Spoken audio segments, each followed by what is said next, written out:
Hai, namaku Ella dan ini adalah saudariku Emma. Kita berumur 16 tahun. Kita sangat dekat. Benar-benar dekat. Teramat dekat.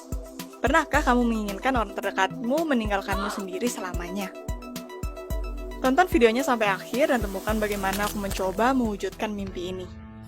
Aku dan saudariku adalah kembar siam. Mereka bilang kembar itu sama. Tapi kita sangat berbeda. Aku pintar dan tenang, dan dia bodoh. Tapi dia selalu ingin menjadi yang pertama di segalanya. Satu hari dia ikut serta dalam band sekolah. Di hari lain dia bergabung di pramuka. Dan sebenarnya aku ingin membaca dengan tenang, tidak mendengarkan musik mereka, atau mengantarkan kue. Dia juga menjebakku. Dia membuatku berteriak dan lalu mengadu ke orang tuaku bahwa aku menyakitinya. Seperti yang dia bilang, itu selalu terjadi. Kita pergi kemanapun dia mau.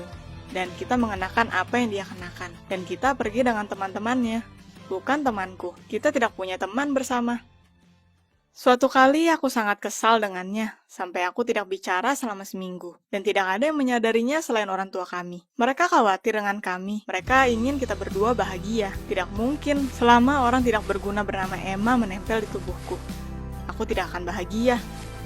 Tidak hanya dia membuatku terlihat aneh, tapi dia menyuruhku terus. Itu baik-baik saja dengan Emma. Emma itu baik.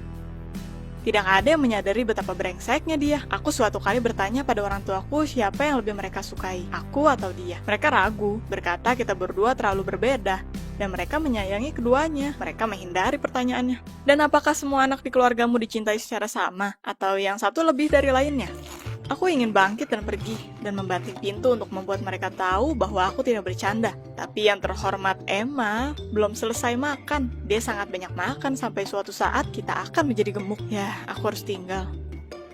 Dan lalu kita mendapat surat bahwa kita sangat unik, dan jika kita mau berpartisipasi di pemotretan untuk menolong anak-anak dengan kebutuhan khusus, yang tidak seberuntung kami. Itu seperti bekerja sebagai orang aneh di sebuah sirkus. Biarkan semua orang melihat bagaimana kita menginspirasi dengan penderitaan hidup kami. Aku berkata aku tidak akan pergi kemanapun. Aku tidak memiliki keahlian khusus dan bahwa tambahan di tubuhku terlalu banyak memikirkan dirinya sendiri. Dan itu bukan masalahku. Dan Emma menunggu sampai aku tertidur dan menulis pada mereka.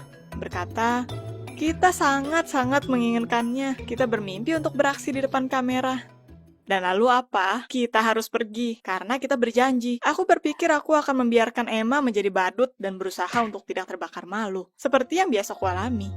Tapi dia mulai meneriakiku, bahwa aku duduk ketika aku seharusnya bekerja. Dan itu dimulai. Angkat dagu, senyum lebih lebar. Tutupi matamu. Dia memberiku perintah seperti tentara di parade. Bahkan dia menggigitku sekali. Ketika kita berkendara pulang dari ketidakhormatan ini, aku tertidur.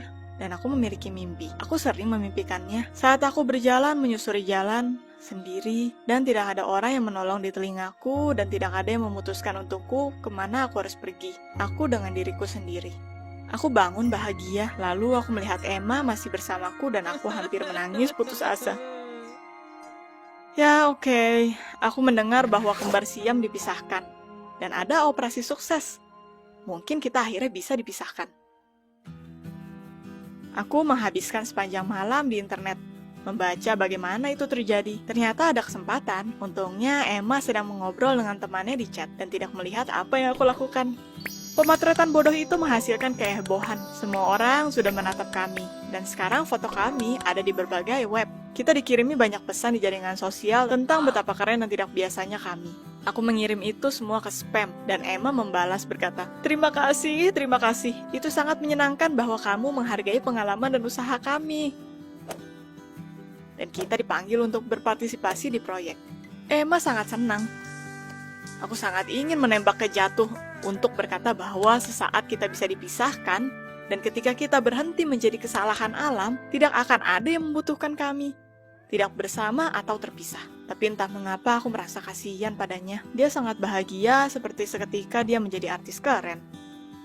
Dan lalu kita mendapat panggilan dari seorang fotografer keren. Aku lupa akan nama terakhirnya, tapi foto-fotonya ada di Galeri Nasional. Dan dia menawarkan banyak uang.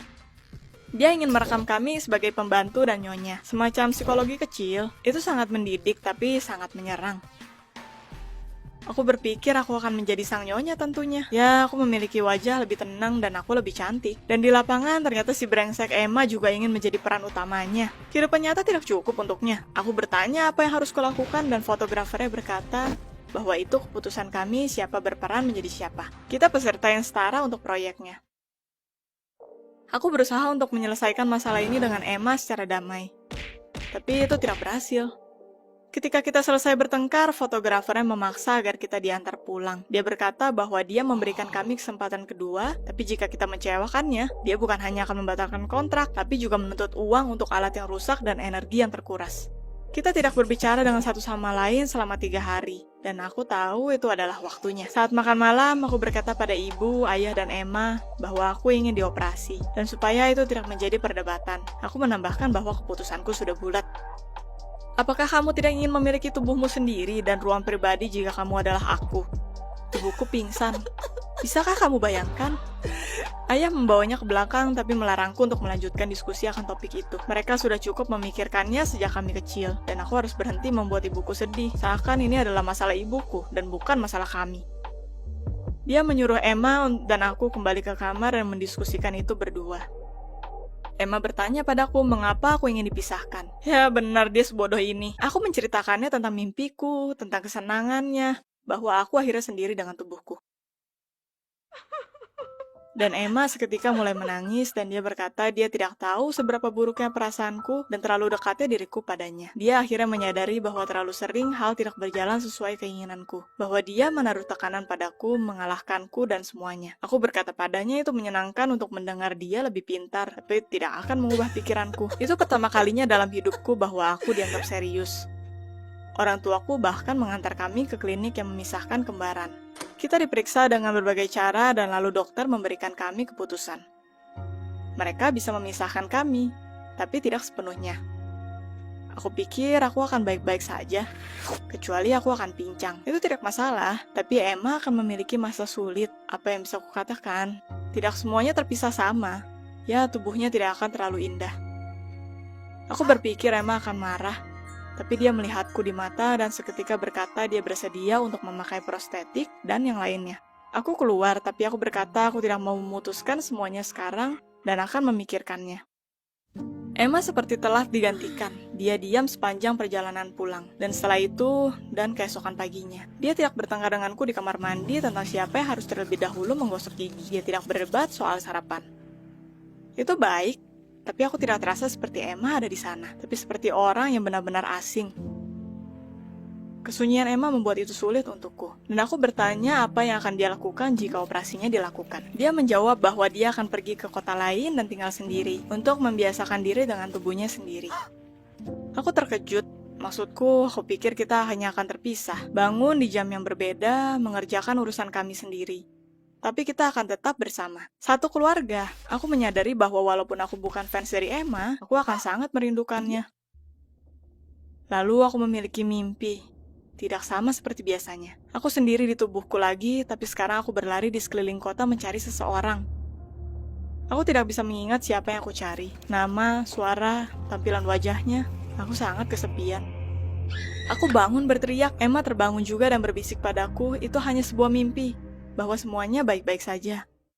Aku berkata padanya bahwa aku bermimpi dan menambahkan bahwa tidak akan ada operasi, karena itu bukan hanya aku dan dia, tapi lebih dari itu, 2 orang yang bisa bekerja bersama dalam satu tubuh, dan kita tidak memiliki seseorang yang lebih dekat dengan satu sama lain. Emma berjanji bahwa dia akan berusaha untuk lebih sedikit menggangguku dan menaruh beban padaku, tapi aku juga harus membantunya. Untuk memberitahunya ketika keinginannya bertindak terlalu jauh. Kita bisa berbicara dan itu cukup. Kita berbaikan. Aku pikir jika kita dipisahkan dan hanya tinggal di ruangan yang sama, kita masih akan bertengkar dan mencintai satu sama lain juga. Siapa yang akan membangunkanku jika aku memiliki mimpi buruk jika Emma pergi? Siapa yang akan menyeretku keluar dari rumah dan tidak membiarkanku merasa malu akan diri kami? Aku juga meminta Emma menjadi pembantu di pemotretan. Kamu tidak akan percaya, tapi dia setuju. Aku masih ingin dipisahkan, tapi ini sangat menakutkan. Setelah berbicara dengan dokternya, aku menyadari kenapa orang tuaku melarangku untuk membahas topik ini. Itu adalah pilihan antara kebebasan dan kesehatan Emma. Apa kamu menyukai ceritaku? Tinggalkan komentar dan subscribe channel ini. Ada banyak cerita lainnya. Jangan lupa untuk menekan tombol loncengnya, jadi kamu tidak ketinggalan apapun. Semoga harimu baik.